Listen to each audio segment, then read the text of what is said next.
grande manipulation des médias, quand une journaliste se lâche contre ses confrères. Quand ça va s'arrêter, s'interroge Laetitia Montsacré, qui dirige Jim Le Parisé, un site qui s'inspire du célèbre New-Yorkais. Très remontée, elle critique durement les journalistes de chaînes de télévision telles que LCI, BFM Télé et CNews. Selon elle, ces grands médias n'informent plus, mais orchestrent une grande manipulation. La journaliste Laetitia Montsacré couvre les mobilisations des Gilets jaunes, étonnée de devoir y porter un casque et des lunettes de protection. Interrogée sur les manifestations qui ne semblent pas perdre de leur ampleur, cette ex-présentatrice de France 5, qui a co-lancé en 2011 avec le journaliste Ulysse Gosset de Parisé, qui se voulait inspiré du New-Yorkais, est aujourd'hui directrice de la rédaction du site Le Parisé. Elle a fait part de sa conception du travail des journalistes dans ce contexte. Se sent mâcher ses mots concernant les couvertures d'autres médias. Laetitia Montsacré descend dans les rues 3 samedis de suite. Alors que les autorités évoquent une grande démocratie et la défense des institutions, la journaliste souligne la nécessité de commencer par les respecter.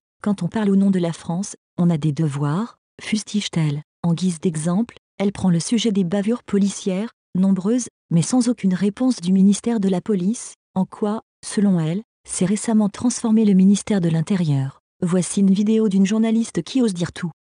C'est bon. Je peux montrer votre visage, hein? Oui, bien sûr. Vous êtes en train d'avoir un contrôle d'identité là? Non, oui, en même temps. Vous voyez, ils sont avec. La police est avec nous, on se fait pas de soucis. Donc vous êtes une journaliste? Voilà, je suis journaliste, je dirige la version française du New Yorker, Jim Le Pariseur. D'accord. Je suis depuis 3 samedis de suite sur les manifs. Et vous voyez le casque que j'ai là pour mon scooter, je suis obligée de le porter pour aller courir les manifs avec des lunettes de ski. J'ai fait des conflits de guerre, j'ai jamais dû être équipée comme ça. Alors on parle d'une grande démocratie. C'est symbolique ce que vous nous dites là. On parle d'une grande énorme. démocratie, on parle de défendre les institutions depuis 2 jours, que ce soit Castaner, que ce soit Benjamin Griveaux. Mais les institutions, avant de les défendre, il faut les respecter. Et quand on parle au nom de la France, on a des devoirs. Les devoirs, par exemple, c'est quand il y a des bavures policières, et David Dufresne, le journaliste, en est au 238e signalement à la place Beauvau depuis 1 mois, sans aucune réponse du ministère de la Police, enfin de la police, oui, maintenant c'est le ministère de la Police, c'est pas de l'Intérieur, c'est juste de la police. Et il n'y a eu aucun retour du ministère de l'Intérieur sur toutes les bavures qui ont été commises. Alors il y avait 2 boxeurs ce week-end. Il y en avait un, il est en garde à vue et il risque 7 ans de prison. Il y en a un autre, il a eu la Légion d'honneur et il a eu pour l'instant un signalement administratif auprès des GPN, même pas pénal. Le 2 poids 2 mesures. Alors on se demande jusqu'à quand il va falloir des vidéos et jusqu'à quand LCI, BF Merde TV, parce que tout mon confrère, on l'appelle comme ça, jusqu'à quand BF Merde TV, LCI, CNews que j'ai vu samedi en train de filmer une petite poubelle pour essayer de montrer que la rive gauche était en train de brûler. TF1, ça c'est même pas la peine, de toute façon on sait qu'ils sont pourris depuis longtemps, mais même le service public, France Inter, Nicolas Lemorand, la matinale qui hurle avec les loups depuis le départ, Sophia Aram qui le 24 décembre a fait une chronique absolument écœurante qui s'appelait Gilets jaunes magiques, où elle était en train de dire que vous étiez homophobe, que vous étiez raciste, que vous étiez antisémite, et qu'avec un gilet jaune on pouvait tout se permettre.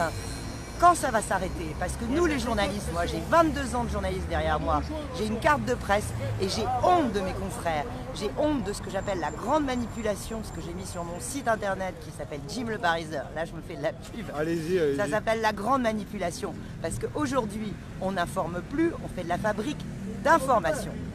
Non, on fait pas de la fabrique, pardon, d'opinion. Voilà. C'est tout à fait ça. Ah, merci beaucoup madame pour votre témoignage, super important.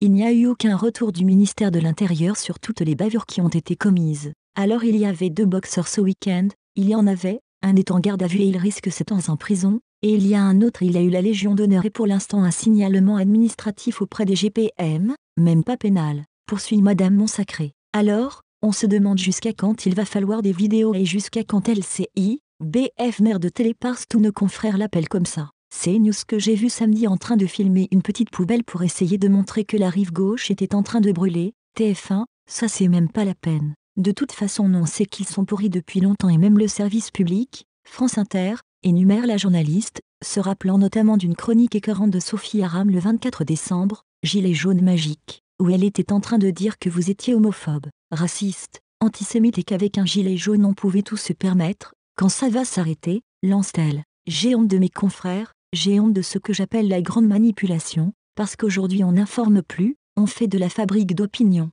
sur les réseaux sociaux. Sa position catégorique concernant le gouvernement et les médias n'a pas échappé aux utilisateurs qui attirent d'ailleurs l'attention sur l'article de Jim Le Parisé qui aborde en profondeur la notion de la grande manipulation. Certains se rappellent aussi l'époque de l'hommage après l'attaque contre Charlie Hebdo et apprécient les propos ardents de la directrice de Jim Le Parisé. Finalement, le témoignage enflammé de Madame Monsacré a poussé à remettre en cause le traitement médiatique et le rôle des journalistes dans la formation de l'opinion publique, surtout dans le contexte des récents événements, dont les affrontements survenus lors de l'acte 8 des Gilets jaunes. Le 8e acte des manifestations des Gilets jaunes s'est déroulé ce samedi à Paris, ainsi que dans d'autres villes françaises. Dans la capitale, la mobilisation a été émaillée de heurts entre manifestants et forces de l'ordre. D'après le ministre français de l'Intérieur, la mobilisation a rassemblé environ 50 000 personnes à travers la France, contre 32 000 la semaine précédente. Source, Sputnik News.